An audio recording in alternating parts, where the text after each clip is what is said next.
Could everything that happened in The Walking Dead be a dream? Some fans speculate the whole outbreak, and everything that came with it only took place in Rick's imagination during his coma. This theory could absolutely be real. He wakes up after weeks of no food, no water, no medicine, and the world is completely different than before. In the course of the show, he survives things that should have killed him, including the explosion on the bridge. But what about all the other characters? Well, as we know, Rick used to be a sheriff, which means everyone he has met throughout the show had already played a role in his life. Daryl and his brother were criminals, which he had probably arrested.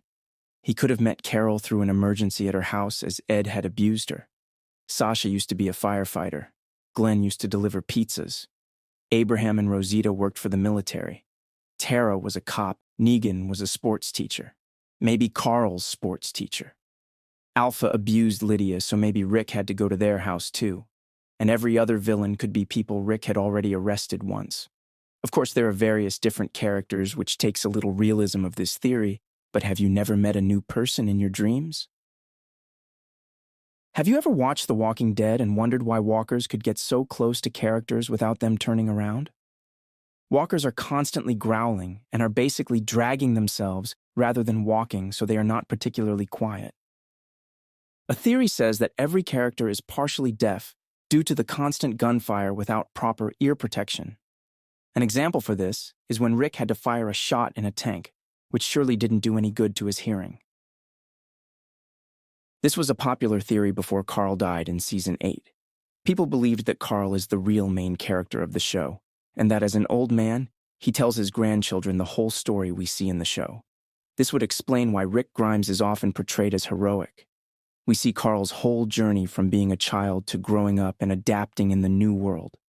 Of course, this theory cannot be true after his death, but some people then replaced him with Judith, which could make sense as we get a few episodes told from her perspective. I'll still be forever mad that we didn't get to see the Carl Grimes from the comics. Another theory believes that babies born after the outbreak have some altered DNA which makes them immune. Fans came up with this theory because they thought that's the reason why Judith was kept alive, even though she brutally died in the comics.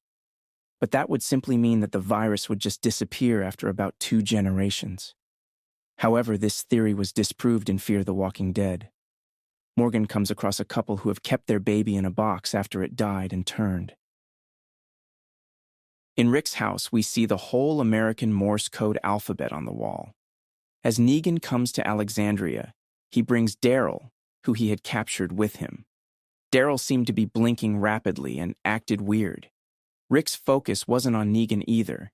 He constantly looked at Daryl. People figured out that with Daryl's blinking and the Morse code alphabet, the words "I East" could be identified. So some think that Daryl tried to tell Rick the location of the sanctuary. I really like this theory, but it got debunked by Scott Gimple himself. He says, "I would say I would desperately like to live in a world where Daryl Dixon intimately knew Morse code and intimately knew that Rick knew Morse code. I'm not even kidding. That is completely badass." I will also say it was an incredibly sunny day. I think the theory actually could be correct, but not within the story. Could Walter White be the reason for the apocalypse? Throughout the show, there are some hints that The Walking Dead and Breaking Bad could be the same universe. In the first season, Daryl wants to give T-Dog medicine. We see the camera zooming in on a bag with something that looks like blue meth in it. Could that meth be the reason for the outbreak? Another parallel is the red Dodge Challenger Walter bought for his son. His wife forces him to give it back to a guy called Glenn. In The Walking Dead, we see our Glenn driving this exact Dodge Challenger back to the camp. It is not confirmed, though, that this is the same Glenn. Also, Gus, in Breaking Bad, ended up with only half of his face. He managed to walk out of his hospital room before he dropped dead on the floor. Fans call him the first walker ever, Patient Zero. People believe he had taken the meth before he died.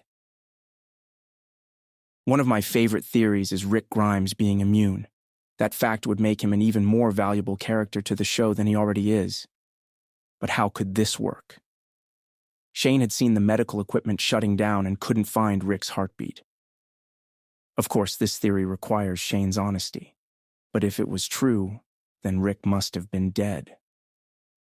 Dr. Jenner showed that the brain changes due to the virus and told Rick that everyone was already infected. The theory says that the virus had restarted not only his brain stem, but Rick's whole brain after he had died, bringing him back to life and giving him immunity. Thank you for watching my video.